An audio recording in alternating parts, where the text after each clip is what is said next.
আসসালামু আলাইকুম। HSC 26 batch অনেকগুলো ব্যাচের পরে তোমাদের হচ্ছে হুট করে ফুল সিলেবাসের একটা ঘোষণা দেওয়া হয় অ্যান্ড এটার পরে অনেক অনেক অনেক অনেক স্টুডেন্ট এটা নিয়ে ভয়াবহ লেভেলের ভয় পাইছে। আমার চেষ্টা থাকবে যেন এই ভিডিওটা দেখার পরে তোমার ফুল সিলেবাস নিয়ে যত প্রকারের ভয় আছে সব কেটে যায়। ভয় লাগানোর কিছু ভ্যালিড কারণ তোমাকে আমি দিই, তুমি অনেকটা বুঝবা। 20 সালে মানে আমরা যে ব্যাচ ছিলাম, আমরা অটো পাস দিলেও আমাদের মেইন এক্সামটা হয়েছিল ফুল সিলেবাস, মানে অ্যাডমিশন এক্সাম গুলো ফুল সিলেবাসে হয়েছিল। তো আমরা যদি চিন্তা করি শর্ট সিলেবাস মোটামুটি 21 সাল থেকে 24 সাল পর্যন্ত, মানে 24 ব্যাচ পর্যন্ত, 25 ব্যাচ পর্যন্ত শর্ট সিলেবাস গেছে। তো মোটামুটি দেখা যায় যে 4টা ব্যাচ, মোর অর লেস 4টা ব্যাচ এইচএসসি তে শর্ট সিলেবাসে এক্সাম দিছে। যার কারণে দেখা যায় তুমি যখন তোমার বইটার কোনো সিনিয়র ভাইকে খুঁজো, জেনারেলি দেখা যায় এরা কোনো একটা শর্ট সিলেবাসের ব্যাচেরই হয়ে থাকে। ঠিক আছে, মানে 21 থেকে 22 23 এরকম ব্যাচের যারা আছে তারা মোটামুটি শর্ট সিলেবাস পড়ছে। তার মানে এই না যে সবাই শর্ট সিলেবাস পড়ছে, অনেকেই ফুল সিলেবাস পড়ছে, but majority segment short syllabus পড়ছে, যার কারণে তারাও এই জিনিসটার একটু ভয় পায়। সো ফুল সিলেবাস দেখা ভয় পাওয়ার কারণ কেন নাই, বরং ফুল সিলেবাস তোমার জন্য যে একটা আশীর্বাদ স্বরূপ, এই জিনিসটাই ভিডিওটাতে আমি এক্সপ্লেইন করার ট্রাই করব। চেষ্টা থাকবে ভিডিওটার পরে শর্ট সিলেবাস আর ফুল সিলেবাসের পেইন্টাতে যাওয়ার পর কোনোদিনও পড়বা না ইনশাআল্লাহ। তো প্রথমে যদি এর এক লাইনে একটা সলিউশন শুনতে চাও, that is start with the short syllabus. এটা হচ্ছে এক নাম্বার সলিউশন, যে তোমার পড়াশোনা শুরু করতে হবে শর্ট সিলেবাস। এবং এই জিনিসটা আমি যেটা বলি সেটা করার ট্রাইও করি। ইনফ্যাক্ট আমাদের যে 26 এর একাডেমিক অ্যাডমিশন কোর্সটা আছে, এখানে কিন্তু এই মুহূর্তে শর্ট সিলেবাস ক্লাসে অ্যাড করা, আমরা এখনো ফুল সিলেবাস ক্লাস অ্যাড করি নাই।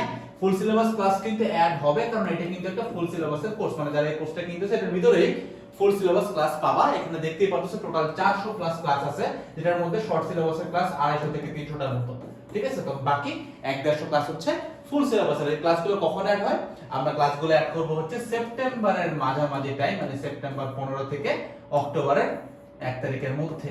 এই টাইমটার ভিতরে আমরা আমাদের এই ফুল সিলেবাসের ক্লাসগুলো এটার ভিতরে অ্যাড করব, মানে এর মধ্যে সব অ্যাড হয়ে যাবে সেপ্টেম্বর 15 20 এরকম মধ্যে। যেটা করার কারণ কি? কারণ আমি একটা জিনিস বিলিভ করি যে একটা প্যাটার্ন, একটা গ্রাফ আমি এখানে আঁকছি, তুমি খেয়াল করবে, যেটা ওয়াই অ্যাক্সিসে আমি কনফিডেন্স নিছি এন্ড এক্স অ্যাক্সিসে আমি সিলেবাস নিছি। এবং একটা সত্যি কথা যে আমাদের এই গ্রাফটা কাইন্ড অফ একটা এক্সপোনেনশিয়াল গ্রাফ, যেটা আমরা তখনই ফিগার আউট করি যখন আমাদের পড়াটা আগাইতে থাকে।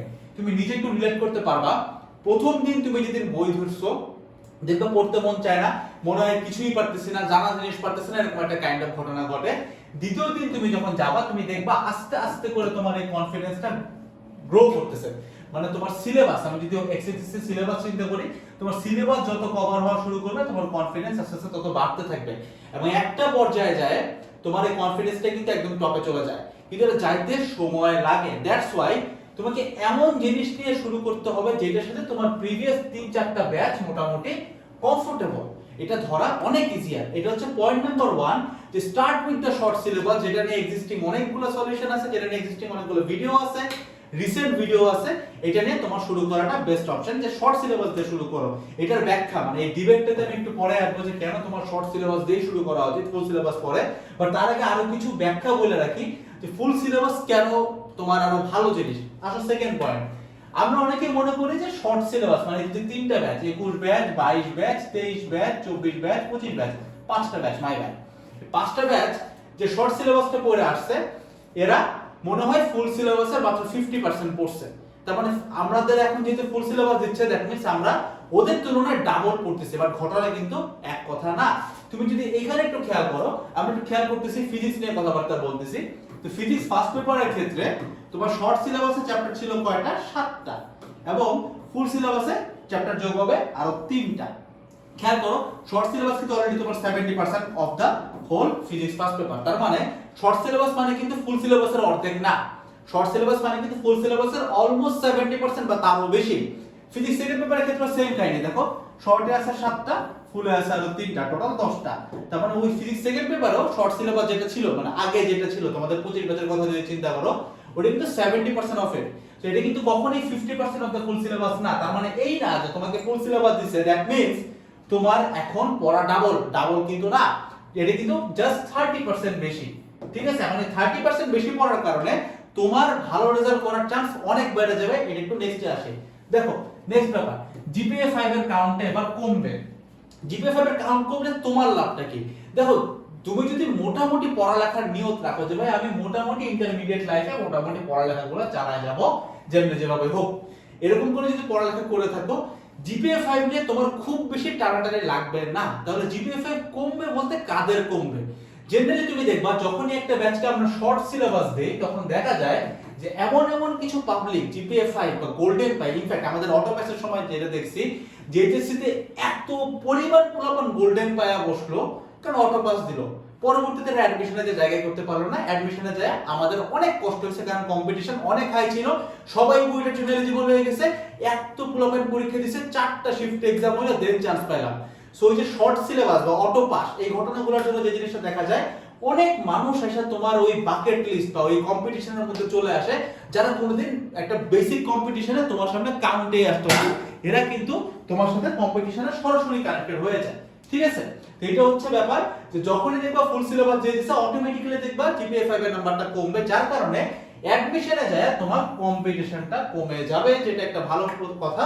কারণ খেয়াল করো একটা বাকেটের মধ্যে যারা যোগ্য মোটামুটি তারাই আছে, খুব বেশি মানুষ কিন্তু নাই, এটা তোমার জন্য প্লাস পয়েন্ট যদি তুমি হালকা পাতলা হলো পড়াশোনা চালায় যাও।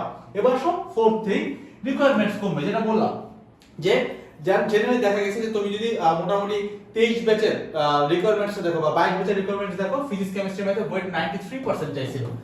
ঠিক আছে, এটা কারণ কি? কারণ শর্ট সিলেবাস, কারণ হচ্ছে শর্ট সিলেবাসের কারণে এক্সাম সহজ হইলো, পোলাপান বেশি মার্কস উঠাইলো এন্ড মোর অর লেস রিকোয়ারমেন্টসটা অনেক হাই হয়ে গেল। তো এই ঘটনাটা কিন্তু তোমার ক্ষেত্রে হওয়ার চান্স কম, কারণ তোমার যেহেতু ফুল সিলেবাস এক্সাম হবে তুমি দেখো বইটার রিকোয়ারমেন্টস মোর অর লেস 80% দিবে ফিজিক্স কেমিস্ট্রি ম্যাথে, খুব বেশি ভালো দিলে 85%, সো 85% সেফেস্ট। তো বুঝো 80 থেকে 85% এ তুমি বইটার জন্য এলিজিবল হবে। এবং তুমি তোমার সিনিয়র ভাইদেরকে জিজ্ঞাসা করে দেখবা, এখন সবকিছু অনেক নরমাল লাগে, বাট তোমার সিনিয়র ভাইদেরকে জিজ্ঞেস করে দেখবে এরকম অনেক মানুষ আছে জাস্ট 1% নাম্বারের জন্য বইটা বসতেই পারে না, কিন্তু ওর বইটা চান্স পাওয়ার মতো ক্যাপাবিলিটি এন্ড ক্যালিবারস ছিল। ঠিক আছে, এবার আসো ফিফথ, কোশ্চেন ইজিয়ার হবে। কোন question? HSC board question, admission question, সব কোশ্চেন ইজিয়ার হবে। কেন আমি তোমাকে বলি, যখন তুমি আমাকে ফিজিক্স ফার্স্ট পেপারে কোশ্চেন করতে দাও, তুমি আমার চ্যাপ্টার ধরা দিয়েছো মাত্র 7টা, অবশ্যই কোশ্চেন আমি এখান থেকে একটু ডিপে যায় করব, একটু কঠিন করব, একটু টাফ করব। কিন্তু যখন ফুল সিলেবাস দেওয়া, এতগুলো চ্যাপ্টার দেওয়া, তখন কিন্তু কোশ্চেন একটু কম ডিপে যাব বা একটু হইলেও ইজিয়ার হবে। তুমি একটু খেয়াল করে দেখবা শর্ট সিলেবাসের কোশ্চেনের ডেপথ একটু বেশি থাকে। রিসেন্ট যে এইচএসসি এক্সামগুলো হয়েছে, এমসিকিউ এক্সামগুলো, তুমি একটু খেয়াল করে একটু ডেপথ থেকে কোশ্চেন আসে। ফুল সিলেবাসে গেলে কোশ্চেনগুলো একটু হইলেও ইজিয়ার ছিল, সেটা একটা ভালো পয়েন্ট। আর last but not the least, competition কমবে। সো ফুল সিলেবাসটা আমাদের জন্য কখনোই একটা অভিশাপ না, একটা আশীর্বাদ হিসেবে চিন্তা করবা। এবার আমি তোমাকে বলি যে লাস্ট কথা, যে আমি কেন বলছি যে তোমার শর্ট সিলেবাস দিয়ে শুরু করা উচিত, কারণ all I want to say is short syllabus যখন তোমার ডান, তখন কিন্তু তোমার 70% অফ দা হোল সিলেবাস ডান, 70% ডান। এবং তুমি যদি খেয়াল করো ফিজিক্স ফার্স্ট পেপার পড়ার সময় তুমি যখন শর্টটাকে নিয়ে বসছো, ভেক্টর পড়লা, নিউটন মেকানিক্স পড়লা, ওয়ার্ক পাওয়ার পড়লা, গ্র্যাভিটি পড়লা, স্ট্রাকচারাল প্রপার্টি পড়লা, পিরিয়ডিক পড়লা, আইডিয়াল মোশন পড়লা, বাকি আছে কি ওই তোমার একটা ভৌত জগৎ রাশি, এটা কেউ পড়েও না, একটা দুটো সূত্র আছে যান্ত্রিক ত্রুটি মাপার, দ্যাটস ইট। গতিবিদ্যা, যেটার আবার তুমি কি করো, এই গতিবিদ্যা কই পড়ছো জানো? গতিবিদ্যা কিন্তু তুমি ম্যাথ সেকেন্ড পেপারে পড়বা, ডাইনামিক্স, এটা কিন্তু শর্ট সিলেবাসে ছিল। সো গতিবিদ্যা কাউন্ট না করলেও করো। মধ্য কথা ফিজিক্স ফার্স্ট পেপারে নতুন মাত্র একটা চ্যাপ্টার, দ্যাট ইজ তরঙ্গ, চ্যাপ্টার 9, যেটার সাথে আবার পিরিয়ডিক মোশনের সরাসরি কানেকশন।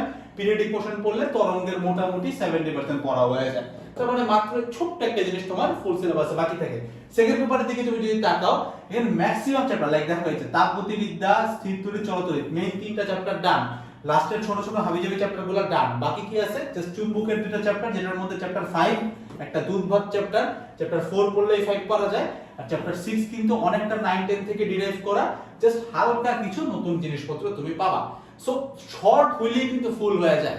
সো জিনিসটাকে এত ভীতিকর বা এত ভয় হিসেবে না দেখে এটা ভালো দিকগুলো চিন্তা করো এবং মাথার মধ্যে সবসময় এই গ্রাফটা রাখো যে তোমার পড়া যখন মোটামুটি শর্টে হবে, শর্ট সিলেবাস হয়ে যাবে, তোমার কনফিডেন্স লেভেল কিন্তু এই তুঙ্গে চলে যাবে অটোমেটিক্যালি। তো বাকি যে 20-30% ফুল সিলেবাসের বাকি আছে, অতটুকু করতে করতে তোমার কিন্তু তোমার প্রিপারেশন ডান হয়ে যাবে। সো মোদ্দা কথা হচ্ছে এইটা, শুরুর দিকে মনে হবে অনেক কঠিন, দ্যাটস ওয়াই আমি তোমাকে বলছি পরিচিত একটা ব্যাপার যেটা নিয়ে তোমার আগের ব্যাচগুলো অলরেডি কথা বলতেছে, কাজ করতেছে, এটা জানে, এইটা নিয়ে শুরু করো। যখন একটু সময় যাবে আমি তোমার এসে বলবো যে এখনই ফুল সিলেবাস টাচ করো, যেটা আমি তোমার বললাম যে মোটামুটি সেপ্টেম্বরের সেকেন্ড উইক থেকে আমরা ফুল সিলেবাসে হাত দেব। কারণ ফুল সিলেবাসের ক্লাস আমরা এখনো রেকর্ড করি নাই, রেকর্ড অন দা প্রসেস। আমি বলবো টিচার রেকর্ড করবে, এরকম ঘটনা ঘটতেছে, ঠিক আছে? সো এটা দুই দিক দিয়ে আমার জন্য উইন উইন। একটা হচ্ছে আমরা রেকর্ড করে ভালো মতো করে কভারও করতেছি, এন্ড সেকেন্ড থিং হচ্ছে গিয়ে তুমি যদি শর্ট সিলেবাস দিয়ে শুরু করো তোমার কনফিডেন্সটা একটা এক্সপোনেনশিয়াল গ্রাফে যাবে, যেটা তোমার জন্য লং টার্মে অনেক বেশি সুবিধা হবে। কারণ আমি তোমার যেভাবে করে তুলনা করে দেখালাম তুমি দেখলেই বুঝবা ফুল সিলেবাস ভয়ের কিছু না, এটা বড় একটা আশীর্বাদ। বরং তুমি শর্ট করে যদি ফুলে যাও তুমি দেখবা তোমার বেসিকটা অনেক ইজি হবে এবং তুমি একটা আলাদা কনফিডেন্স পাওয়া যাচ্ছে। বড় ভাইরা যা পড়ছিল ওটা তোমার পড়া শেষ, এখন হালকা পাতলা ওই 20-30% পড়া বাকি, সেটা একটানে হয়ে যাবে, ওটা তখন দেখবা মজা লাগবে আরো শেষ করতে, ঠিক আছে? So that's all about this whole video. দেখা হচ্ছে নেক্সট ভিডিওগুলোতে। এন্ড আমাদের এই কোর্সে কিন্তু এনরোল করা যাবে, কোর্সে শর্ট সিলেবাস দেওয়া আছে এবং দেখবা ফুল সিলেবাসের উপর একটা অ্যাড করা আছে, কথা আমরা করতেছি এরকম, ঠিক আছে? So that's all about this whole video. দেখা হচ্ছে নেক্সট কোন একটা ভিডিওতে। সবাই ভালো থাকবা। আসসালামু আলাইকুম সবাইকে, টাটা।